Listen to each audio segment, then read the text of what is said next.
Welcome back to Gaijin Hideout. I'm Jeff. With me is Chat, and today we are reacting live to Monster Hunter Wilds, the final preview, courtesy of IGN. The description here says, after many hours and many hunts, it is time for our final preview of Monster Hunter Wilds ahead of its February 28th release date. Find out what we think of Capcom's highly anticipated co-op sequel so far, previewed by Casey DeFreitas. So this is their final opinions and rulings on how they feel about the game so far, based on everything they've played. They've been dripping out content over the last few weeks, so this is it. So let's check it out. Before we get started, I would encourage you to go over to twitch.tv/Gaijin Hideout and drop a follow there, so you can be in chat when I do reaction videos, and also when I go live and do Monster Hunter streams and stuff like that. But yeah, let's get into it. Visit to Capcom in Osaka, Japan, I once again sat in a dimly lit conference room. Hold on. Start mid-sentence. On day 3 of my visit to Capcom in Osaka, Japan, I once again sat in a dimly lit conference room. I was playing Monster Hunter Wilds, empty cans of coffee and tea strewn around my station. "You must be tired of being stuck in here playing," said a friendly employee. And all I could think was, I wish I could play more. This is after I played the... I mean, let's be real. I don't think anybody really needs an opinion on this. If they're watching this reaction video or this trailer, I think we're all locked in. But well, let's hear 5 hours of Monster Hunter Wilds story and hunted 4 monsters in the Oilwell Basin in a different play state. Wilds story. Okay, so that was... This is after I played the first 5 hours of Monster Hunter Wilds story and hunted 4 monsters in the Oilwell Basin in a different play state. Okay. I just couldn't get enough. There are so many nuances to master with the new weapon and gameplay features, and I'm the type of person who wants to figure out exactly how everything works through repetition and experimentation. I am a guides writer. It comes with the territory. But because of my limited time, I needed to focus on the main story. That's fine. After this hands-on... Her character here looks like a real person. Like, it looks like she made it look like her. I don't know what she looks like, but just looking at her character, I like believe... Because of my limited time, I needed to focus... I like believe that's her. ...on the main story. That's fine. After this hands-on, I know I'll enthusiastically spend hundreds more hours in the game once it's out.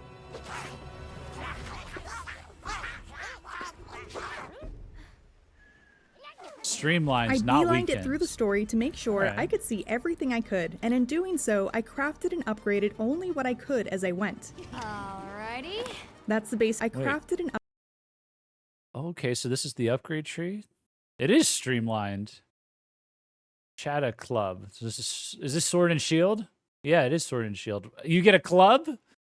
That's kind of cool. Dude, every single weapon looks great now. Kind of awesome. 3 levels of guard? Where do you see that?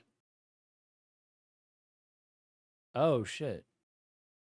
Equipment skills? Guard 1? Damn.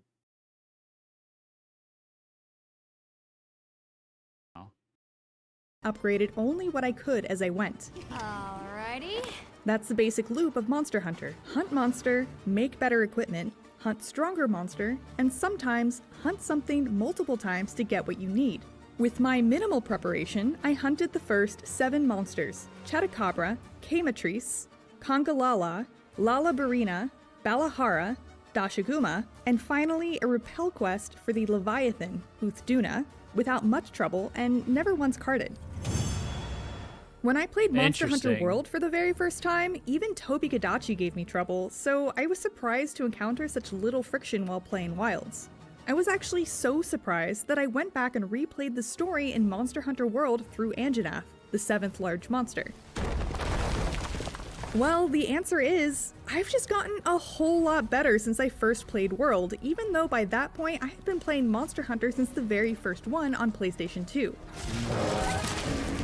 Yeah, I always wonder about that. Like, am I enjoying? Is the game? Are the games getting better, or am I just getting better, like more adapted to the games? You know, easily ripped through everything. Or are they getting easier, or am I just getting better? Yeah, I have that going on in my head all the time. World up to Anjanath, who then made me sweat a bit before I defeated it on my first try.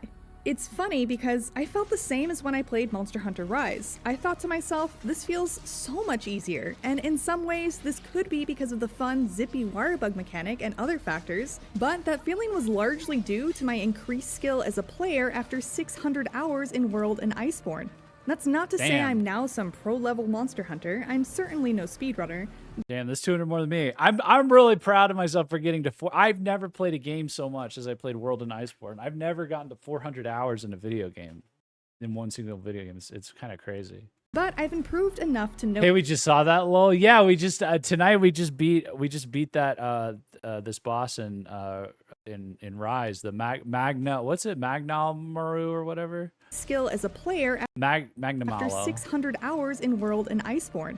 That's not to say I'm now some pro-level Monster Hunter, I'm certainly no speedrunner, but I've improved enough to notice. I'm bringing this up because I often see this lamentation in the community, questioning, perhaps is Monster Hunter simply getting easier?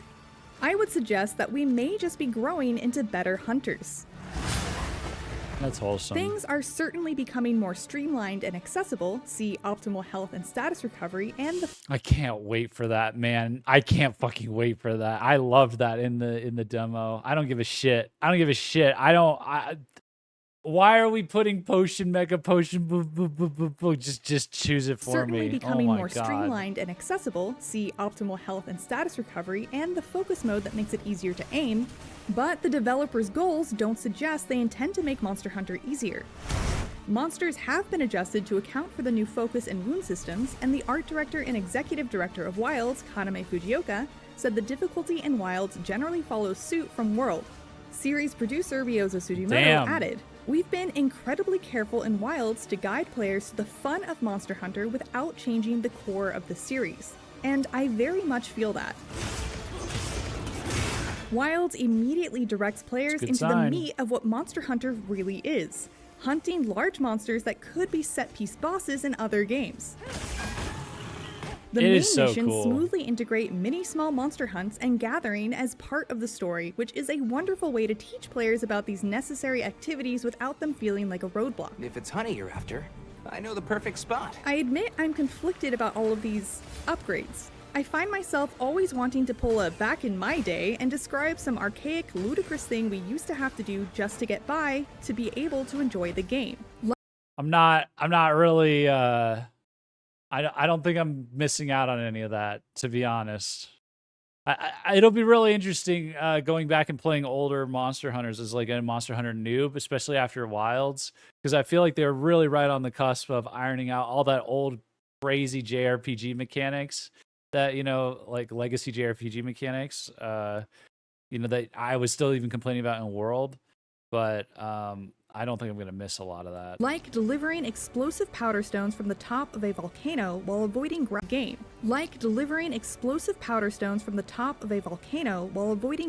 and Ioprey, and then doing it 3 more times because the quest didn't count as cleared unless you were the one who posted it and your whole party of 4 needed to clear it to join the next quest. That sounds like hell. I suppose I'm trying to say Monster Hunter has come a long way, and making it less convoluted and stripping away its non-essential bits and pieces has made it more palatable to a much larger crowd. Now it's largely just delectable meat with the occasional bone and dessert. There are no bitter vegetables to power through to be able to enjoy everyone's favorite parts, except maybe grinding for a specific material. What you think we'll find?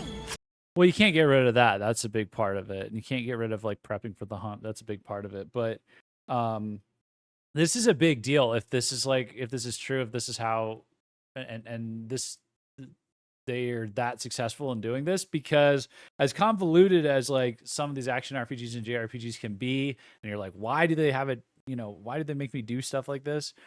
There's still like people put up with it because they're wildly fun and engaging and interesting, and it's just due to technology and circumstances and how games were made and in the past and stuff like that.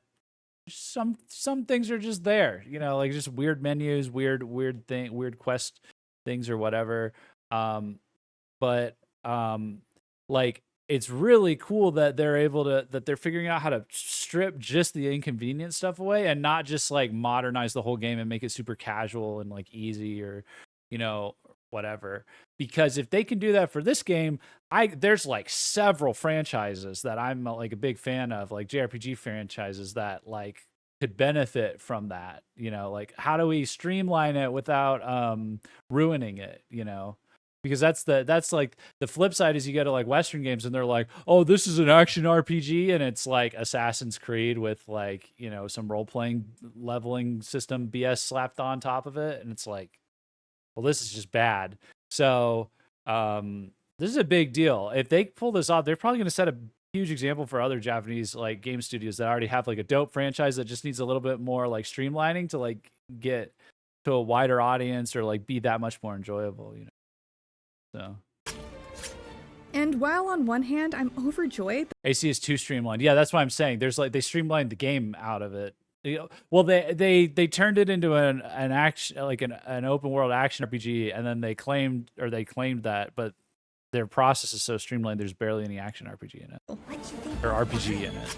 Yeah. And while on one hand, I'm overjoyed that so many people have grown to truly enjoy something I love, there was something about being one of the few who prided themselves on eating their vegetables with a smile on their face. Even so, the evolution of Monster Hunter has continued to impress me. The nostalgia I have for how things used to be doesn't cloud my judgment enough to make me misremember how I actually felt more often than not about needing to gather dozens of mushrooms and herbs and wyvern eggs before I could just finally hunt. This is tedious, and my god, please just let me kill a monster. Wilds delivers the thrill of hunting a monster faster than ever before. Yes, the main that's what I want to hear. Immediately spits you into the thick of things, and you'll have hunted your first large monster in the first 20 minutes after customizing your character and palico. Yep, there are no Kestodon kerfuffles to contend with. You are one of the chosen hunters to protect. Well, they say no Kestodon. There are no Kestodon kerfuffles to contend with. You are Nice. one of the chosen hunters to protect your fleet from the big bads, and so that's what you do. You're okay now. The action of these monster hunting quests are It's hunting simulator, not boss fight game. It's also not fetch quest simulator, and it's also not menu simulator. Just make it a hunting simulator then. ads, and so that's what you do. You're okay now. The action of these monster hunting quests are seamlessly woven together with narrative tasks that drive the story and exciting cutscenes that drop you right into the fray. We'll meet up later. Travel is often accompanied by NPCs who progress the story with dialogue, so little time is wasted. The Okay. entire experience feels full and is structured like a more traditional RPG, as you aren't posting quests from a board and loading into a map like in previous Monster Hunters. At the Nice. same time, you still have robust freedom to explore and discover things on your own without having your hand held. I'll need to play more to discover exactly how the new decoration system and ingredient farming work, but it does appear you'll still need to keep up on eating and inventory management yourself to be the best hunter you can be. I do Okay. hope there are Sure. challenges That's ahead fine. that will require adequate preparation to succeed, as that's where I think Monster Hunter shines its brightest. But I do believe I may have encountered at least one of those in the Oilwell Basin. What was that? That will require yourself to be the best hunter you can be. I do hope there are challenges ahead that will require adequate preparation to succeed, as that's where I think Monster Hunter shines its brightest. But I do believe I may have encountered at least one of those in the Oilwell Basin. I've never been challenged by a game. I couldn't even comprehend like this level of a challenge in a game before playing Monster Hunter World Iceborne. Like that Alatreon fight like changed my brain chemistry by the time I beat it. Like that was crazy. That was absolute. That's not in any other game I've ever played. So that was fucking crazy. Jeff just gets filtered like hell. That's not even true. I didn't get filtered at all, really, until then. But at that level, I've never experienced that level of filtering. That was insane.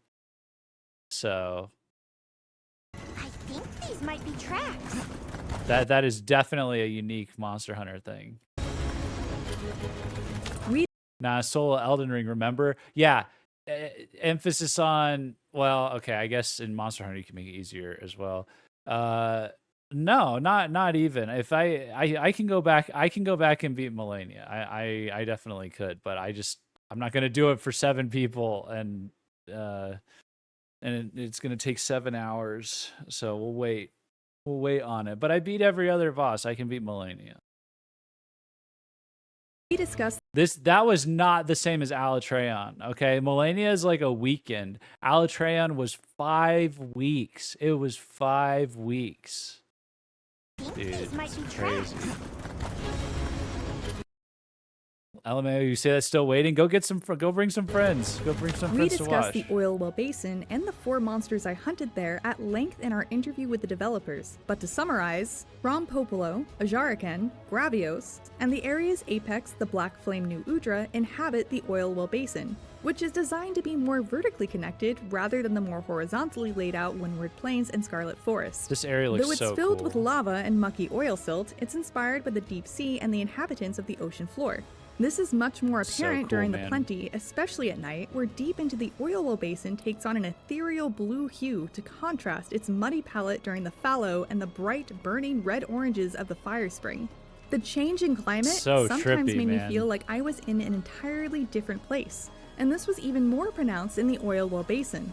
The appearance even changes quite drastically from day to night, which add even more variety to these vast, large, diverse maps, meant to be 2 to 2.5 times the size of the maps in world. I feel like I barely Wow. got a handle on the layout of the Oilwell Basin while hunting, and will likely need to make a concerted effort to learn its flow and remember where things are. That's great. I feel like we're finally at life size, you know, for these maps and the monsters. The monsters were already at life size, larger than life size, I guess, in world, but the maps were a bit you know, a bit constrained. So but here it's like it's so spacious. We have like the technology now. Like life size like environments, you know. Like you're not like on I mean, I guess you're still on like certain controlled paths and stuff like that, but it feels way less like it. You know, I think of like Coral Highlands, like you just have a lot of really narrow corridors like connecting you to places and stuff like that. And in these maps it feels a lot more spacious, a lot less like you're just on a few paths connecting to each other. So Like the very helpful environmental traps. As for the monsters I faced there, they were let me see something. environmental effort to learn its on the layout of the Oilwell Basin while hunting, and will likely need to make a concerted effort to learn its flow and remember where things are, like the very helpful environmental traps. As for the monsters Yeah, I I faced gotta- there, they were I got to make sure to remember my environmental traps this time. a unique and impressive bunch. Rompopolo is absolutely grotesque and makes great use of its environment by injecting gas into the ground to cause large explosions that bubble up from beneath the oil silts. Ugh. When I beat it down enough, it deflated, a hilariously sad sight I was delighted to experience. Got it on the ground. I can see Ajaraken giving some players a bit of trouble. It's an ape-like fang beast that's aggressive, fast, and strong. It also just looks cool. How its body glows Yeah, when it gets it's ramped so up badass, is magnificent, as is one of its strongest attacks, which looks kinda like a fiery Sonic the Hedgehog homing attack. Though Gravios, so a dope. returning monster, has been a pain in the ass to fight in previous games with its hardy HP pool and super tough defenses, I found fighting it in Wilds much more enjoyable. Its hitboxes are more finely tuned, and the developers were able to gradate the toughness of its body more specifically, so it was easier to land hits on the points I actually wanted to get at. Wow. I also didn't get hit by seemingly unfair hip checks, which was a welcome change. Gravios has a new attack the devs were happy to be able to implement too. A beam focused on the ground that turns the immediate surroundings into molten rock that persists with a fiery effect for a few seconds. Oh wow. That looks so cool, man. When it comes to the Apex New Udra, wow, that thing is awesome, and it also really threatened to kick my ass. It's the only monster that carded me during my playtime with Wilds, and I had the hardest time getting a read on its movements and intentions. Damn. Damn. New Udra is an octopus-like cephalopod that uses a skeleton entirely new to the Monster Hunter series. So of course, I wouldn't have any familiarity to rely on. Its tentacles can all move independently of each other, and it hits hard. Its unpredictable, multi-directional attack patterns seem to encourage teaming up with friends or at least NPC support hunters too. New Udra is uniquely beautiful. The sensory organs on the tips of its tentacles glow when it intends to use them in an attack, and occasionally covers itself in oil silt and engulfs itself in flames. Yeah, this was so crazy, man. This was Another so cool crazy to use look of the at. environment by an Oilwell Basin inhabitant. One of its attacks even resembles a dangerous fireworks display. Yeah, we saw all this yesterday, and it's just stunning, and it's so cool that they're able to do something this different in this game. You know, like from the other monsters. It was I was like just I remember just thinking like, oh, you're doing a reaction video, you should comment on this, but my brain was just like, oh wow, you know, just kind of like in a trance watching the Truly, New gameplay. Udra is an impressive sight to behold. A slithering, octopus-like, menacing creature engulfed in flame, hell-bent on your destruction. I'm really looking forward to how this creature is incorporated into Monster Hunter Wilds story too. I had no real context around the monster hunts in my time in the Oilwell Basin, as I could only really experience the hunts themselves after the quest start and before the quest complete screen. So all I can really tell you is that the monsters I fought in this build were high rank, as well as my equipment. The build I played in graphics Okay, so they were using high rank equipment. mode on the PS5 also performed significantly better than the open beta test. The monsters and Oh, what was that? PS5 were high rank, as well as my equipment.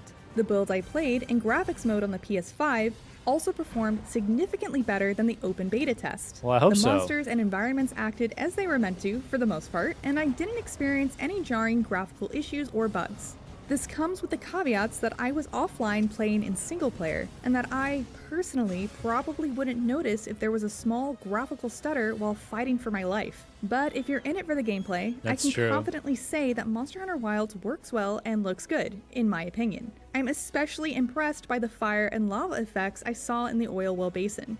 They look really good. One of my biggest curiosities is how Wild's story progression will work in multiplayer, as it's one of the best parts about Monster Hunter and something I haven't been able to experience in Wilds outside of the open beta test. But I'm told you'll be able to play through the story with friends without the roadblocks encountered in World, which is the most important factor to me. The impressive variety of monsters in Monster Hunter Wilds, both in appearance and behavior, and the environments I've seen have so much attention to detail that it's clear how much care the developers put into the series. This is especially so after speaking with them about it. Truthfully, I could... So, like, I guess, were you not able to play through the whole story of World together? Like, you had to just, like, help your friend with their quest, and then you help... did you have to, like, do the same quest over and over to, like, help each other, like, beat it? I guess. I wonder how that's going to work this time. If we can play through the whole story with like our friends, that's pretty sick. As it's one of the best parts about Curiosities is how Wild's story What a view! Let me hear that part again. One of my biggest curiosities is how Wild's story progression will work. You had to watch cutscene and then it would say SOS can be used. In multiplayer, as it's one of the best parts about Monster Hunter and something I haven't been able to experience in Wilds outside of the open beta test. But I'm told you'll be able to play through the story with friends without the roadblocks encountered in World, which is the most important factor to me. The It sounds like you'll be able to play through it together. Variety of monsters and we did both go in, watch video, then back out and start fight together. Interesting. Monster Hunter Wilds, both in appearance and behavior, and the environments I've seen have so much attention to detail that it's clear how much care the developers put into the series. This is especially so after speaking with them about it. Truthfully, I could yap about Monster Hunter for days, but I'll leave it at this. I can't wait to sink another 300 hours into a new Monster Hunter. Nice. Thanks for watching our preview on Monster Hunter Wilds. Make sure to look out for the full final review closer to launch. For more on Monster Hunter Wilds now, don't miss our interview with the developers on the Oilwell Basins and its apex, New Udra, or our inside look at how the devs select monsters. And for everything else in the world of gaming, stick with IGN. All right, well that was good. I guess the main thing I got out of that was you know, the person that they had do at least overseeing the preview here, she's played a lot of Monster Hunter, and you know, she's excited. She's excited to. She's kind of like she's not like a super sweat or whatever, I don't think, but she's played a lot of it and she's like, aware of, she's on her own journey with it. I've started my journey with it, so like her skills are improving across games and, like a lot of kind of a relatable previewer, and she likes it. So it sounds like it's a go. If in case anybody wasn't going to buy this and pledge their entire existence to this in chat already to playing this game, yeah, I mean it sounds like a go. I don't know if there's anything else. Playing through the whole thing, the whole multiplayer thing sounds interesting. She said she had 600 plus hours of world. Yeah, 300 is relatively low, but hey, she's probably busy. Yeah, well, probably got deadlines and stuff. Hunter. Yeah, this is kind of just summarizing several of the other videos that IGN put out. I reacted to all of them, I think. So if you check out the other reaction videos on my channel, or just check them out directly, they've had developer interviews and other like a bunch of gameplay footage. Yeah, it seems like it seems like it is very, very polished. They've been very thorough with the game, and it's just like, and they've made all the right decisions in light of they've carefully considered the new technology available to them and made all the right decisions to just take their original vision and just make it more of what they wanted it to be from the start. And that's really like the best case scenario that you could ask for with like a good game franchise, is like you want to get it to like how it was in the creator's head originally. So that's always what I'm most excited to hear, is that like this is like we're actually actualizing our vision, and I think the game's just going to be incredible. So there's just nothing too new here, other than they're just kind of confirming it from like a hunter's POV, I guess. So. Well, yes, convince me more, Capcom. I don't know, man. Still need more convincing. Yeah.